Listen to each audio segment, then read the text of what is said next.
وہ کیا کہا تھا کسی نے کہ 5 اسٹار ہوٹلوں میں کھانا کھانے میں وہ لذت کہاں جو چولہے پر بیٹھ کے ماں کے ہاتھوں سے پکی ہوئی چپاتیاں کھانے میں آتا ہے۔ عالی جناب حضرت صاحب کیا کیا اسٹیٹ سیکرٹری نام لیتے ہیں، لیکن وہ لطف کہاں جو ماں اوئے ببلو اوئے پپو اور اوئے مٹھو کہہ کے پکارتی ہے۔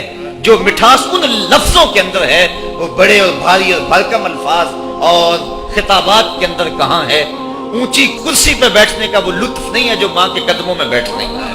اللہ نے ماں کے روپ کے اندر ایک محبت اور ایک الفتوں کا ایک ایسا دریا دیا ہے کہ جس کے اندر انسان جب جاتا ہے تو اس کے دکھوں کے سارے میل دھل جاتے ہیں اور وہ بالکل آسودہ ہو جاتا ہے۔ یہ ماں کا روپ ہے، یہ ماں کا پیار ہے۔ اللہ تعالیٰ جل شانہ نے ایسا رشتہ ماں کی صورت میں پیدا کیا ہے۔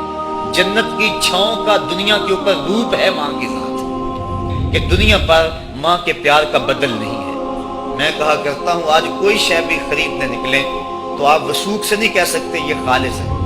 ہر شے 2 نمبر دستیاب ہے، ہر شے میں ملاوٹ ہے، لیکن ایک چیز آج بھی ملاوٹ سے پاک ہے اور وہ ماں کا پیار ہے۔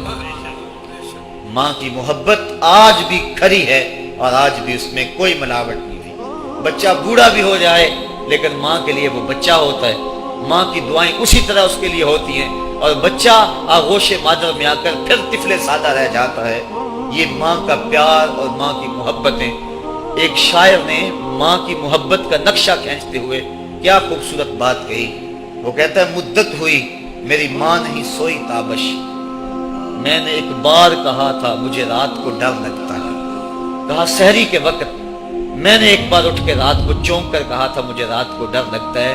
مدت ہو گئی اس بات کو، یہ قصہ پرانا ہو گیا ہوا ہے، مجھے بھی بھول گیا ہوا ہے، لیکن میری ماں رات کو نہیں سوتی، میرے بیٹے کو کہیں ڈر نہ لگ رہا۔ یہ ماں کے پیار کا روپ ہے۔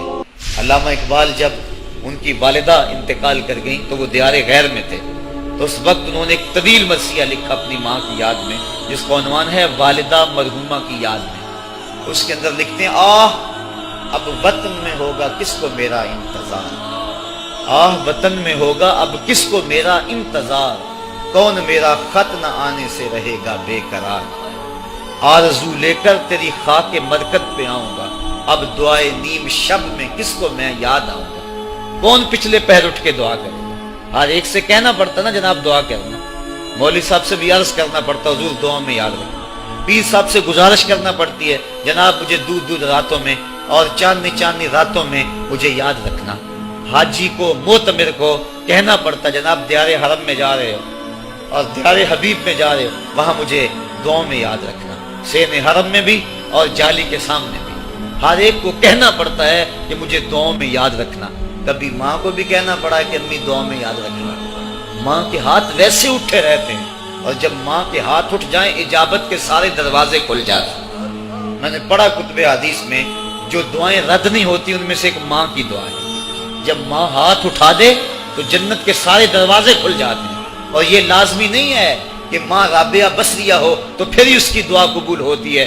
اپلے تھاپتی ہوئی ماں اور لیپا پوتی کرتی ہوئی ماں جو ہے وہ مٹی سے بھرے ہوئے ہاتھ اٹھا دے تو اللہ ان ہاتھوں کو بھی خالی نہیں موڑتا۔ ماں جب بولتی ہے تو اس کے لہجے میں جبریل بولتا ہے، ماں جب مسکراتی ہے لگتا ہے جنت کی ساری کلیاں کھل اٹھی ہیں۔ ماں کے چہرے کی رونق اور ماں کے چہرے کی جو ہے وہ خوشی بیٹے کے دل کو حقیقی قرار اور حقیقی تسکین دیتی ہے۔ جو ٹھنڈ ماں کے ساتھ نصیب ہوتی ہے وہ کائنات میں کسی اور جگہ پہ نہیں ہے۔ جو گھنا سایہ ماں کے دامن میں ہے وہ کسی اور جگہ میسر نہیں ہو سکتا ہے۔ تو ماں کا بچھڑ جانا، اس دنیا سے چلے جانا، یہ ایسے ہی ہوتا ہے جس طرح کوئی بندہ گھنے سائے میں کھڑا ہو تو اچانک اس کو دھوپ میں کھڑا کر دیا جائے، پھر اسے پتا چلتا ہے کہ کتنا گھنا سایہ تھا۔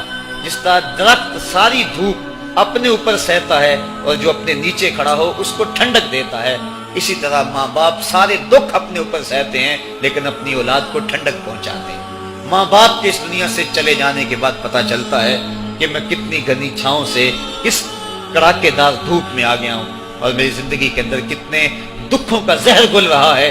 جو زہر پہلے ماں ہمارے قریب نہیں آنے دیتی تھی، جو باپ ہمارے قریب نہیں آنے دیتا تھا، وہ اپنی باہوں میں اور اپنے سینے میں ان غموں اور دکھوں کو سمیٹ لیا کرتے تھے۔ تو ماں کا بچھڑ جانا ماں کا اس دنیا سے چلے جانا یہ بہت بڑا سانحہ ہوتا ہے۔